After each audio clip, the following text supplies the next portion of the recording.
বৃহস্পতিবারে তোমাদের বার্ষিক পরীক্ষা।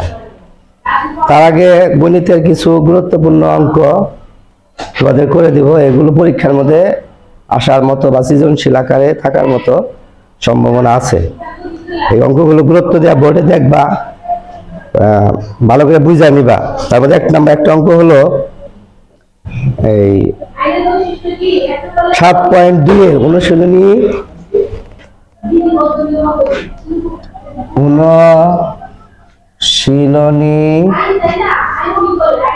7.2 সপ্তম শ্রেণী। ঠিক আছে, তো এখান থেকে আমরা কয়েকটা গুরুত্বপূর্ণ অঙ্ক করব। তার মধ্যে শেষের একটা অঙ্ক আছে, একটি আয়তকার জমির দৈর্ঘ্য প্রস্থের 3 গুণ এবং জমিটির পরিসীমা 40 মিটার হলে জমির দৈর্ঘ্য প্রস্থ নির্ণয় করো। তো আমরা নিচ থেকে ইম্পর্টেন্ট একটা অঙ্ক করি। প্রথমে 15 নম্বর অঙ্ক। 15 নম্বর অঙ্কে একটি আয়তকার জমির দৈর্ঘ্য প্রস্থের 3 গুণ, দৈর্ঘ্য প্রস্থের 3 গুণ, দৈর্ঘ্য প্রস্থের 3 গুণ। দেখবা এরকম টাইপের অঙ্কগুলো প্রস্থ সবসময় দৈর্ঘ্য প্রস্থের 3 গুণ। এখানে বুঝাইতেছে যে আমরা এক জায়গায় দুজন দাঁড়িয়ে আছে, মনে করো তোমার ক্লাসে দুজন স্টুডেন্টের তুলনা করি। সামিয়া আখির সে 2 বছর, আখির 2 গুণ, সামিয়া আখির 2 গুণ, সামিয়া কার 2 গুণ, আখির 2 গুণ। তাকে আখিকে ধরতে হবে। দৈর্ঘ্য প্রস্থের 3 গুণ, তাহলে কাকে ধরতে হবে? প্রস্থ ধরতে হবে। তাই আমরা ধরে নেই, ধরি আয়তকার জমির প্রস্থ। কি লিখবো? ধরি আয়তকার জমির প্রস্থ কত ধরবো? x metre. আয়তকার জমির প্রস্থ ধরলাম x মিটার। তারপরে তাহলে তার কয় গুণ প্রস্থটা? দৈর্ঘ্য কত হবে? 3 গুণ, যেহেতু তাহলে 3x।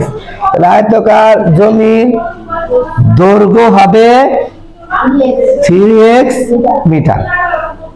দেখো উদ্দীপকের মধ্যে বা প্রশ্নের মধ্যে একটা কথা বলছে, জমিটির পরিসীমা। তো দৈর্ঘ্য প্রস্থ থাকলে নরমালি আমরা ক্ষেত্রফল জানি, দৈর্ঘ্য প্রস্থ জানা থাকলে আমরা পরিসীমা নির্ণয় করতে পারি। তাহলে আমরা শর্ত পূরণ করলাম কার? পরিসীমার। সুতরাং পরিসীমা সূত্র কি? 2 × দৈর্ঘ্য যোগ প্রস্থ। যেহেতু আমরা মান বসাই না, কি লিখবো? একক লিখবো। 2 দৈর্ঘ্য কত আছে? 3x, প্রস্থ কত? x। এখন লিখবো মিটার। 3x আর x কত হয়? 4x। তার সাথে সামনে কত গুণ দিব? 2 গুণন 4x মিটার। তাহলে সমান সমান কত লিখবো? 8x metre. ঠিক আছে, প্রশ্ন মতে দাও 8x ইকুয়াল কত? 8x equal 40। তাহলে মানে সমাধানের ক্ষেত্রে গুণন থাকলে ভাগ হয়। তাহলে x রাখবো 40 ভাগ কত? 8।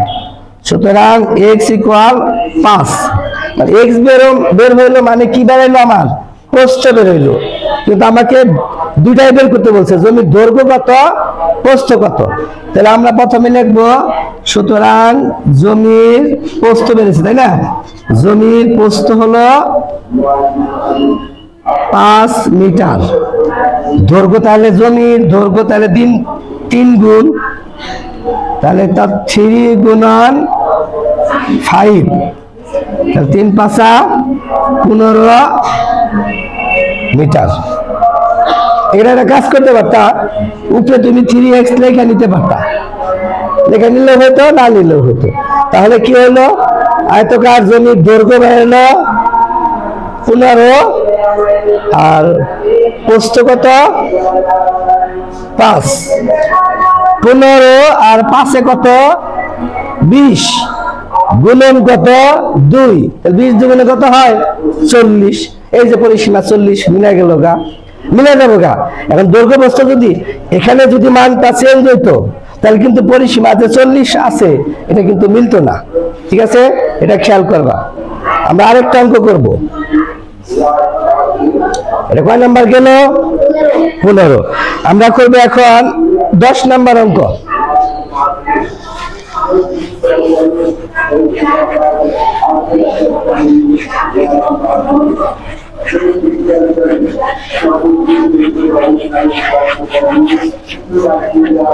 তো 10 নাম্বার খেয়াল করো, একজন ফল বিক্রেতা মোট ফলের হাফ অংশ মানে 1/2 অংশ আপেল কিনছে, 1/3 অংশ কমলা লেবু এবং 40টি আম কিনছে। তার নিকট মোট কতগুলো ফল আছে? তাহলে মোট ফল কতগুলো আছে? মোট ফল থেকে সে অর্ধেক কিনছে আপেল, 1/3 বা 1/3 অংশ কিনছে কমলা লেবু, তারপরে 40টি আম কিনছে কত 40টি ফিক্সড, এখানে কিন্তু অংশ নাই। তাহলে আমরা আগে মোট ফল কত আছে এটা ধরে নিব। ধরি মোট ফল আছে কয় নাম্বার 10 নাম্বার। ধরি মোট ফল আছে xt, মোট ফল আছে হলো xt। তো এই ফলেরই হাফ আছে হলো কি আপেল, তাহলে লিখবা সুতরাং কি আছে আপেল আছে, আপেল আছে। মোট ফলের কত অংশ হাফ, তাহলে কি লিখতে পারি x এর হাফ সমান সমান x/2। এই শব্দের অর্থ হলো গুণন। আপেলের পরে আছে কমলা লেবু, কমলা লেবু আছে x এর 1/3 মানে x/3, এটা অংশ আকারে আছে। কিন্তু আম আছে কতটি ফিক্সড 40টি, তাহলে আম আছে সমান সমান কয়টি 40টি। তো এই তিনটা মিলা হলো মোট ফল, আপেল কমলা লেবু আম, এই তিনটা যোগ ফল হলো মোট ফল। তাহলে আমরা কি লিখবো প্রশ্ন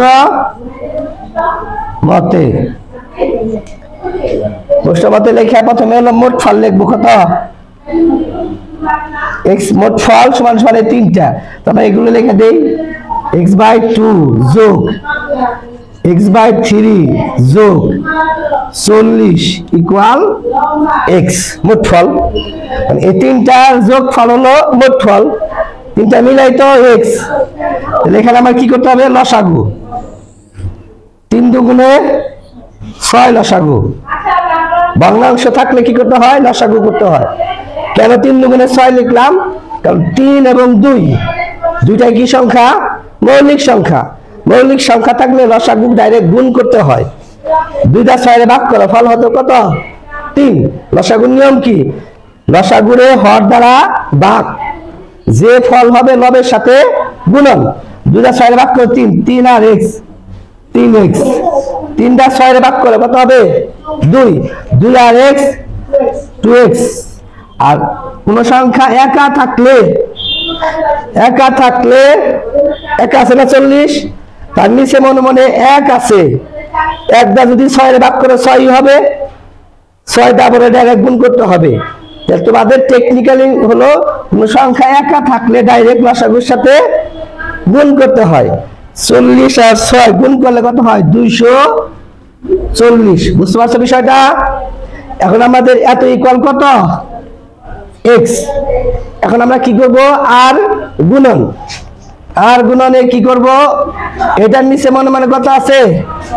1 গুণন আছে। তাহলে 6 আর x কত হয়? 6x। ঠিক আছে? আর এগুলো এখানে 3টা 2টা কয়টা হয়? 5টা। আর হলো কত? 240। 6x মাইনাস কত? 5x ইকুয়াল কত? 240। সুতরাং 6 থেকে 5টা বাদ দিলে কয়টা থাকে?